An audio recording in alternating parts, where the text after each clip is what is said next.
नमस्कार, मी वर्षास cakes and आर्ट्समध्ये तुमचं मनपूर्वक स्वागत। आज आपण बनवणार आहोत चमचमीत आणि झणझणीत अशी भरलेली वांग्याची भाजी, जी प्रत्येक लग्न समारंभात असते आणि लहानांपासून मोठ्यांपर्यंत सर्वांना आवडते। ही भाजी एकदम हॉटेल स्टाईल बनते आणि खायला पण खूप चविष्ट लागते। चला तर मग जास्त उशीर न करता बनवूयात मस्त टेस्टी अशी भरलेली वांग्याची भाजी। ही भाजी बनवण्यासाठी मी घेतलेली आहे 6 ताजी हिरवी काटेरी वांगी। रूम टेम्परेचरवर येण्यासाठी मी ती पाण्यात घालून ठेवली होती। त्यानंतर सुरुवातीला आपण वांगे कट करून घेऊया। देठाखालचा पार्ट मी कट करून घेतलाय चाकूने। नंतर देठ कट केले, नंतर काटे कट केलेत की जेणेकरून आपल्याला खात्याला लागू नयेत। नंतर आता प्लसच्या साइन सारखं मध्ये काप देते। नंतर असे 2 काप करते मी, कारण वांगी ही किडकी असतात आणि असं काप केल्यानंतर वांग किडका आहे का नाही हे व्यवस्थित लक्षात येतं। नंतर मी भाजीसाठी एक छोटा मीडियम साईजचा कांदा बारीक कट करून घेतलाय। वाटणासाठी मी 2 चमचे सुकं खोबरं घेते। या खोबऱ्यामध्ये आपण 5-6 लसूण पाकळ्या आणि अद्रक ॲड करत आहोत। त्यानंतर थोडीशी कोथिंबीर ॲड करते। तर हे मिश्रण आपल्याला पाणी न वापरता मिक्सरमध्ये चांगलं बारीक करून घ्यायचे। तर मी बारीक करून घेते। नंतर एका प्लेटमध्ये एक बारीक चिरलेला कांदा एक साईडला करून ठेवते। त्यानंतर हे जे बारीक केलेलं मिश्रण आहे, लसूण खोबऱ्याची पेस्ट आहे, ती पेस्ट काढून घेते। नंतर पाण्यातून वांगी काढून घेतली आहे। या प्लेटमध्ये आपण 4 चमचे शेंगदाण्याचं कूट घेत आहोत। यानंतर 1 चमचा तीळ पावडर नंतर मी घेते 2 चमचे काळा मसाला। यामध्ये तुम्ही गोडा मसालाही यूज करू शकता। त्यानंतर 2 चमचे लाल मिर्च पावडर आणि 1 चमचा बेडगी मिर्च पावडर।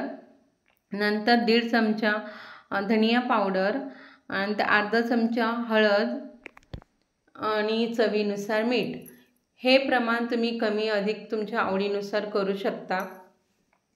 त्यामध्ये अजून अर्धा चमचा मी गरम मसाला घेत आहे आणि अर्धा चमचा जिरा पावडर घेत आहे।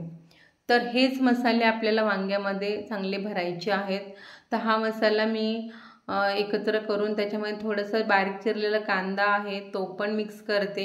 हा हाताने व्यवस्थित मिक्स करून घ्यायचा आहे आणि हा व्यवस्थित वांग्यामध्ये भरायचा आहे की जेणेकरून आपल्या वांग्याला पण हळद मिठाची तिखटाची चव लागते आणि भाजीमध्ये वांगे सुद्धा चविष्ट लागतं। तर हा मसाला व्यवस्थित भरून घेते। नंतर अशा प्रकारे सगळ्या वांग्यांमध्ये हा मसाला मी व्यवस्थित भरून घेते। आता चला तर मग आपण गॅसकडे जाऊया। तर गॅसवर मी एक कढई तापत ठेवली होती। त्या कढईमध्ये 3 चमचे मी तेल ॲड केले। त्यामध्ये तेल चांगले गरम झाल्यानंतर मी त्याच्यामध्ये 1 चमचा जिरं ॲड केले। जिरं चांगलं तडतडल्यानंतर त्यामध्ये मी बारीक चिरलेला कांदा आहे तो मी परतवत आहे, ॲड करते। तो कांदा परतल्यानंतर 2 मिनटं चांगला परतायचा आहे। 2 मिनटं परतल्यानंतर त्याच्यामध्ये मी लसूण खोबऱ्याची जी पेस्ट केली होती ती ॲड केली आहे। ती लसूण खोबऱ्याची पेस्ट पण आपल्याला 2 मिनटं चांगली परतून घ्यायची आहे। आपल्याला खोबऱ्याचा स्मेल, लसूणचा स्मेल यायला लागतो। हे थोडेसे मसाले 2-3 मिनटं परतल्यानंतर त्याच्यामध्ये आपण ॲड करणार आहोत शेंगदाण्याचं कूट। शेंगदाण्याचं कूट पण चांगला थोडासा परतून घ्यायचा आहे की जेणेकरून आपली भाजीला पांढरा कलर येणार नाही आणि आपल्या भाजीची चवसुद्धा आणखीन वाढेल। तर कुटाचा स्मेलसुद्धा तेलामध्ये थोडं परतल्यानंतर यायला लागतो। तो थोडा चव त्याची वेगळीच येते। यानंतर आपण ॲड करत आहोत 1 चमचा तीळ पावडर पण थोडी आपल्याला त्यातून परतून घ्यायची आहे। नंतर जी बेडगी मिरची घेतली होती 1 चमचा बेडगी मिरची ती पण थोडी परतवायची आहे की जेणेकरून आपल्या भाजीला लाल कलर चांगला येतो। आणि आपली आता यानंतर आपण ॲड करत आहोत जी मसाला भरून ठेवलेली वांगी।